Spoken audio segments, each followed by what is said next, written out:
This is Colonel Tracy Roberts, your pastor of prosperity, with words of wisdom and nuggets of knowledge.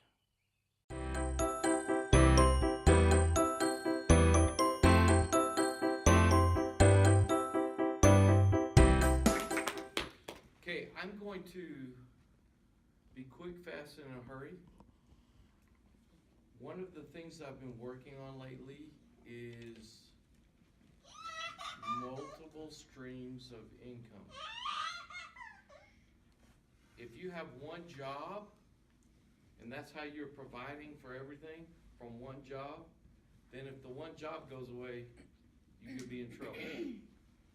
But with multiple streams, and I found some statistics, and they said the average millionaire has seven streams of income. It has 7 streams of income. And Delwyn and I have been talking about this quite a bit, is how can we produce more and more different kinds of streams. And that's why we come together as a mastermind. Because when I come together in masterminds, then I always walk away with knowledge that I didn't have before I came in. And I love the mastermind. So just know that the multiple streams of income, and that when there's a principle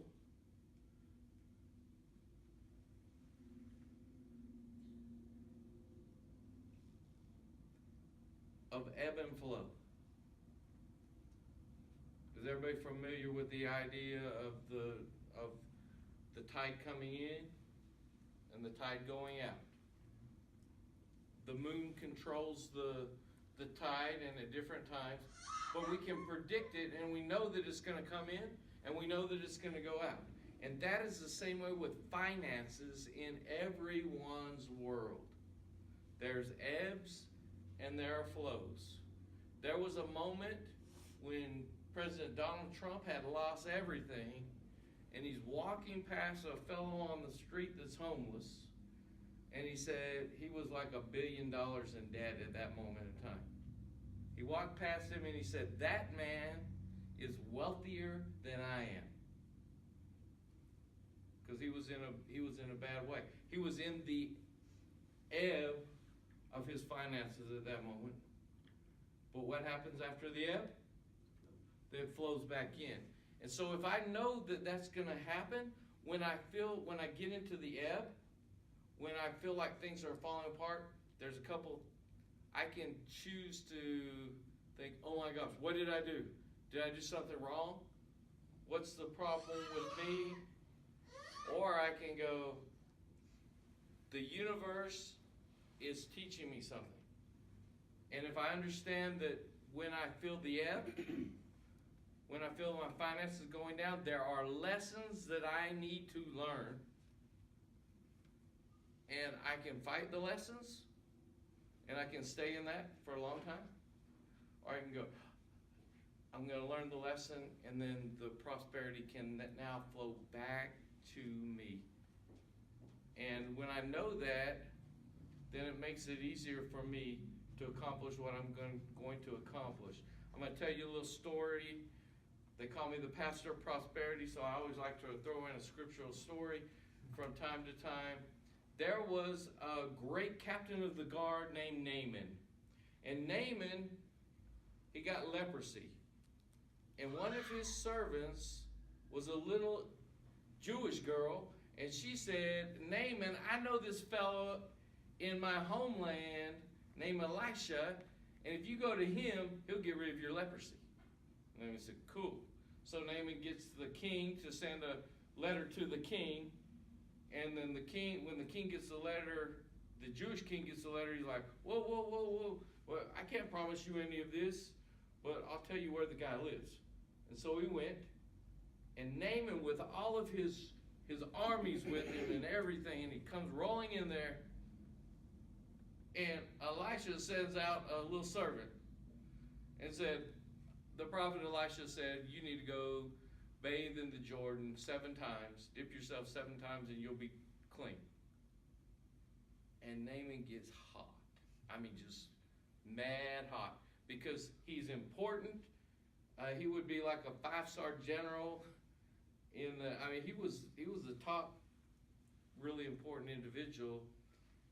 And then one of his servants said to him, if he had asked you to do something hard, would you have done something? Would you have done it? And Naaman said, yeah, but look, that Jordan River is muddy, and I'm going to get dirtier when I bathe, when I dip in that thing. Back in our own home, we have these clean rivers. They're beautiful. They're wonderful. And why would I dip in that? He said, just go do it. So finally he did. He went and dipped himself 7 times. He came out, and as it were, his skin was as soft as a baby's butt. And the thing is, in that whole story, Ugly baby butt. yeah, it's in verse 32 of no, soft as a baby's butt. Look it up; it's in there. It No, wasn't an ugly baby though, right? no, it was a pretty. Yes, it was a pretty baby. But there was something that I found interesting in there, and it was this phrase: "I thought." And so anytime I hear the phrase "I thought" or I hear myself using that phrase, well, I thought when I came here tonight that there was going to be 40 or 50 people. I thought when I was putting on that event that there was going to be 150 people at the event. I thought that, and then when I get into the I thought, then I'm never going to be satisfied with whatever happens. Because I set an expectation, and thank you, Amy, for helping us understand that. And I didn't release the expectation. I want to accomplish goals, but not get caught up in it so that I can't have happiness no matter where I'm at. And so in my financial world, I have thought many different things. I thought, I'm gonna give y'all a powerful one. Are you interested in a powerful one? I thought what I needed to do was buy a whole bunch of single-family dwellings, 3-bedroom, 2 baths, in a planned community with an HOA, and if I bought enough of those, then I was going to accomplish what I needed to accomplish. And I've been going down that path, and it's been serving me well. And then, so I thought that's what I was supposed to do. And I was talking to this fella. And he said, I've got one house, and I rent it Airbnb. And I make $5,000 a month. And I went, whew. My best house that I've got makes me $500 a month. 500, 5,000. Huh. You don't have to be a big mathematician to figure that out. So I could allow myself to be stuck.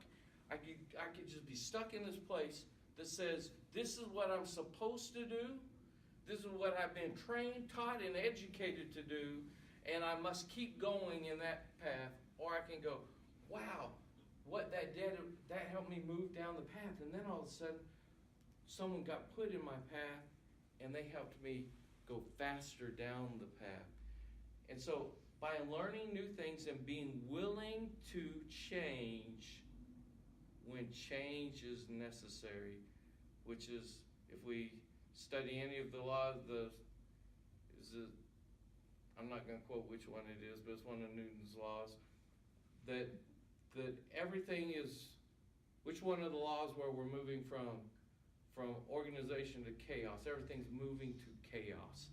And so if I get caught up in this idea that I'm not going to change, then I'm going to get swept away by the change.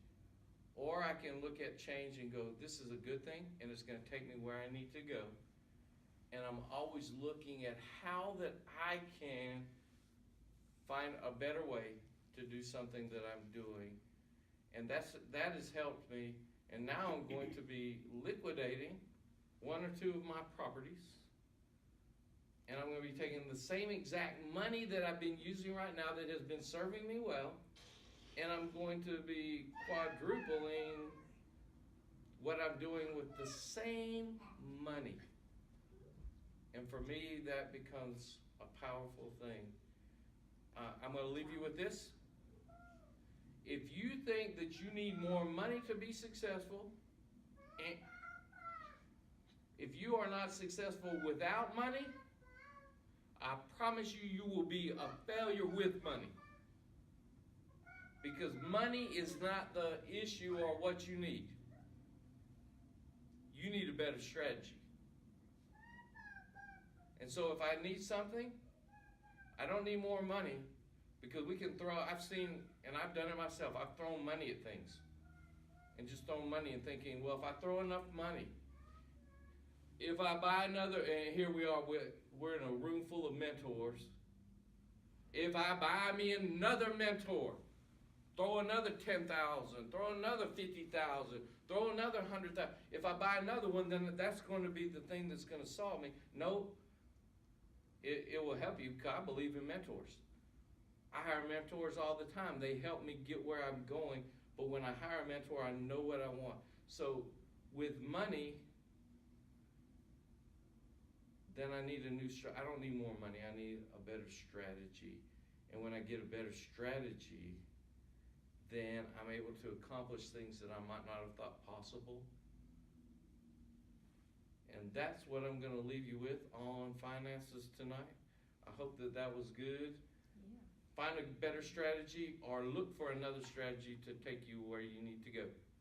And on leaving on that, but that's not all. There are some people that are authors in this room that brought some books, and we have them for sale in the back.